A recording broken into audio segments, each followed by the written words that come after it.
మనం ఈరోజు వచ్చేసి ఛందస్సు గురించి చెప్పుకుందామా. విన్నారా ఎప్పుడో ఛందస్సు గురించి? ఛందస్సు వచ్చిందా మీకు? వచ్చిందారా లేదా ఛందస్సు? Very good. ఈ ఛందస్సు గురించి మనము ఈరోజు చెప్పుకుందాం, ఓకేనా? పూర్వకాలంలో కవులు ఏం చేసేవాళ్ళు? పద్యాలు రాసేటటువంటి వారు. తెలుసా మీకు? రకరకాలైన పద్యాలు రాసేటటువంటి వారు. దేన్ని యూజ్ చేసి పద్యాలు రాసేవాళ్ళు? ఈ ఛందస్సును ఉపయోగించి పద్యాలు రాసేటటువంటి వారు కవులందరూ కూడా, ఓకేనా? ఇందులో మనం ఇప్పుడు లఘువులు గురువుల గురించి చెప్పుకుందాం. దేని గురించి మనం ఇప్పుడు చెప్పుకుందాం. మొదటగా వచ్చేసి లఘువు.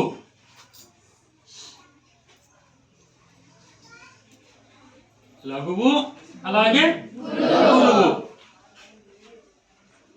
దీని గురించి మనం చెప్పుకుందాం, సరేనా? లఘువు గుర్తేమరా అంటే అది అది ఐ కాదు ఎల్ కాదు అనమాట. లఘువు గుర్తు అది, ఓకేనా? గురువు గుర్తేమి? ఇలా ఉంటుంది గురువు గుర్తు. యు కాదు, అలాగనేది ఇది గురువు గుర్తు, సరేనా? లఘువుని ఇంకా మనం లా అంటాం. లఘువును లా, అలాగే గురువును గా. గురువును వచ్చేసి గా అంటాం. మరి లఘువు గురువు ఎలా ఏర్పడతాయి? లఘువు గురువు ఎలా ఏర్పడతాయరా అంటే కొన్ని గణాల కలయిక వలన ఈ లఘువులు గురువులు అనేటివి ఏర్పడతాయి అన్నమాట. గణము అంటే ఏమరా అంటే గ్రూప్ అంటాం ఇంగ్లీష్ లో. అయితే గణాన్ని ఏమంటాము? గ్రూప్ అంటాం అన్నమాట. అంటే కొన్ని అక్షరాల సముదాయం, కొన్ని అక్షరాలను కలిపి ఒక గణము అంటాం, ఓకేనా? ఇప్పుడు ఏ అక్షరం లఘువు, ఏ అక్షరం గురువు మనం ఇప్పుడు తెలుసుకుందాం. మొదటగా వచ్చేసి మనము లఘువుల గురించి తెలుసుకుందాం. మీకు వర్ణమాలు వస్తాయి అందరికీ. అందులో వచ్చేసి ఏది లఘువు ఏది గురువు మనం మొదటగా తెలుసుకుందాం. ఫస్ట్ లఘువులు.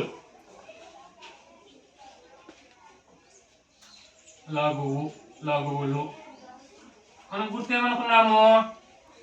అది లఘువు గుర్తు, అంతే కదా? ఏవి లఘువులు? అచ్చులు వస్తాయి మీకు? హల్లులు వస్తాయా? ఓకే. అచ్చుల్లో వచ్చేసి లఘువులు ఏవరా అంటే హ్రస్వాచ్చులు లఘువులు. ఏమమ్మా? హ్రస్వాచ్చులు అంటే అర్థమేమి? తక్కువ సమయంలో పలికేటటువంటి అక్షరాలు. తక్కువ సమయంలో పలికేటటువంటి అక్షరాలు. ఇంకా ఏకమాత్ర కాలంలో పలికేటటువంటి అక్షరాలు అని కూడా అంటాం. ఏమంటాము? ఏకమాత్ర కాలము. ఏకమాత్ర కాలం అంటే చిటికేస్తాం కదా, అట్లా ఆ చిటిక వేసేటటువంటి కాలంలో పలికేటటువంటి అక్షరాలను లఘువులు అంటారు. అంటే తక్కువ సమయంలో పలికేటటువంటి అక్షరాలను లఘువులు అంటాం. చూడండి, అచ్చులు ఏవేవి చెప్పండి, తెలుసా మీకేమన్నా? ఎలా చెప్పండి. ఈ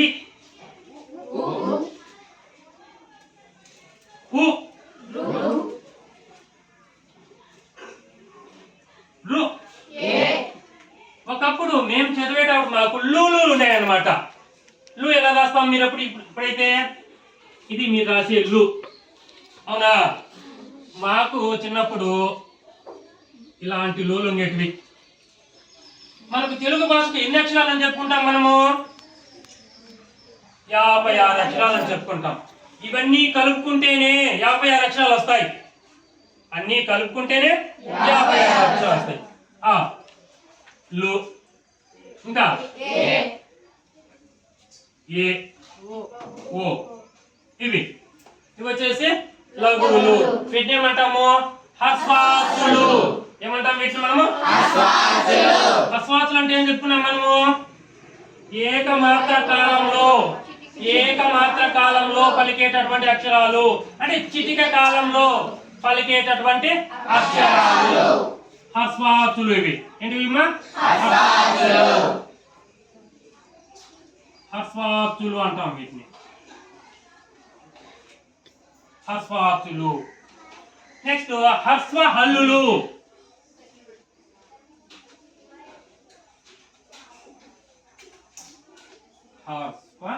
హల్లులు. హల్లులు ఏవేమా? కా నుండి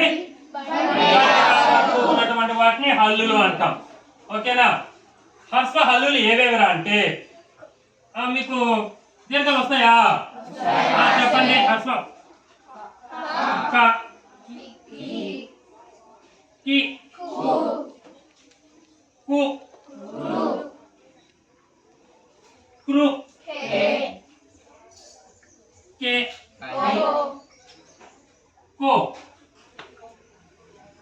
ఇవి ఇంకా అన్ని దీర్ఘాల్లోనూ గా దీర్ఘం తీసుకున్నట్లయితే గా, గి, గు, గ్రు, గే అలా వస్తాయన్నమాట అన్ని కూడా. ఓకేనా? ఇవి హ్రస్వ హల్లులు కూడా ఏమి? లఘువులు. నెక్స్ట్ ద్విత్వాక్షరాలు కూడా లఘువులు. ద్విత్వాక్షరాలు లఘువులు. ద్విత్వాక్షరాలు అంటే ఏమి? ఒక హల్లుకు అదే హల్లు చేరేటటువంటి అక్షరాలను ద్విత్వాక్షరాలు అంటారు.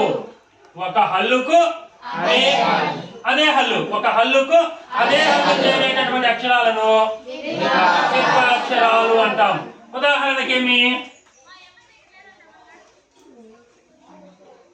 కాకు కావత్తు, కాకు కావత్తు, కాకు కావత్తు, చాకు చావత్తు, జాకు జావత్తు. ఇంకంతే ఏమైనా టాకు టావత్తు, బాకు బావత్తు, మాకు మావత్తు, అజులై. ఇవన్నీ కూడా ఏమి? ద్విత్వాక్షరాలు. నెక్స్ట్ సంయుక్తాక్షరాలు కూడా లఘువులు. ఏమి?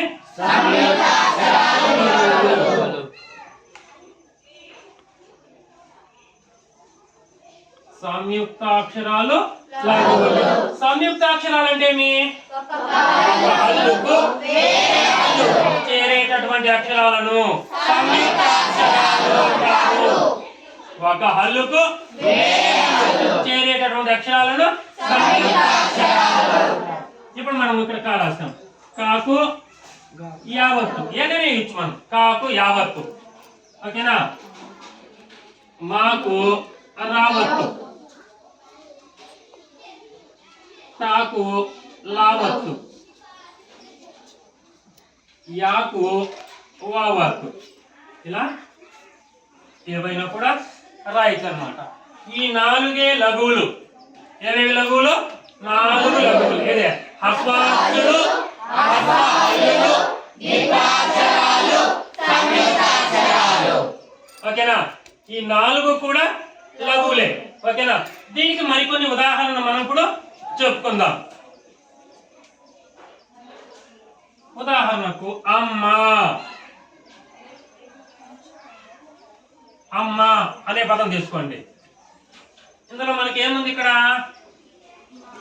మాకు మాగొస్తుంది. మాకు మాగొస్తుంది. ఏం అక్షరం అది? ద్విత్వాక్షరము.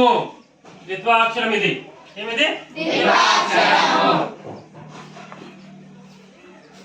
అక్క. ఇక్కడ ఏమొచ్చింది మనకు? కాకు కావత్తు వచ్చింది. సో అది కూడా నెక్స్ట్ కింద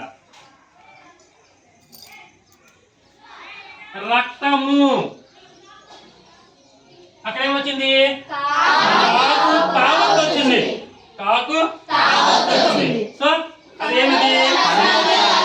సంయుక్తాక్షరము. అది సంయుక్తాక్షరము. అలాంటిది మరొకటి. లక్ష్మి. ఎక్కడ వచ్చేసి ఏమొచ్చింది? అక్షావత్తు వచ్చింది, అలాగే మావత్తు వచ్చింది. సో అది కూడా ఈ 4 వచ్చేసి ఏమే? లఘువులు. ఈ 4 వచ్చేసి ఓకేమా? నెక్స్ట్ క్లాస్ లో మనము గురువుల గురించి తెలుసుకుందాం. ఓకేనా?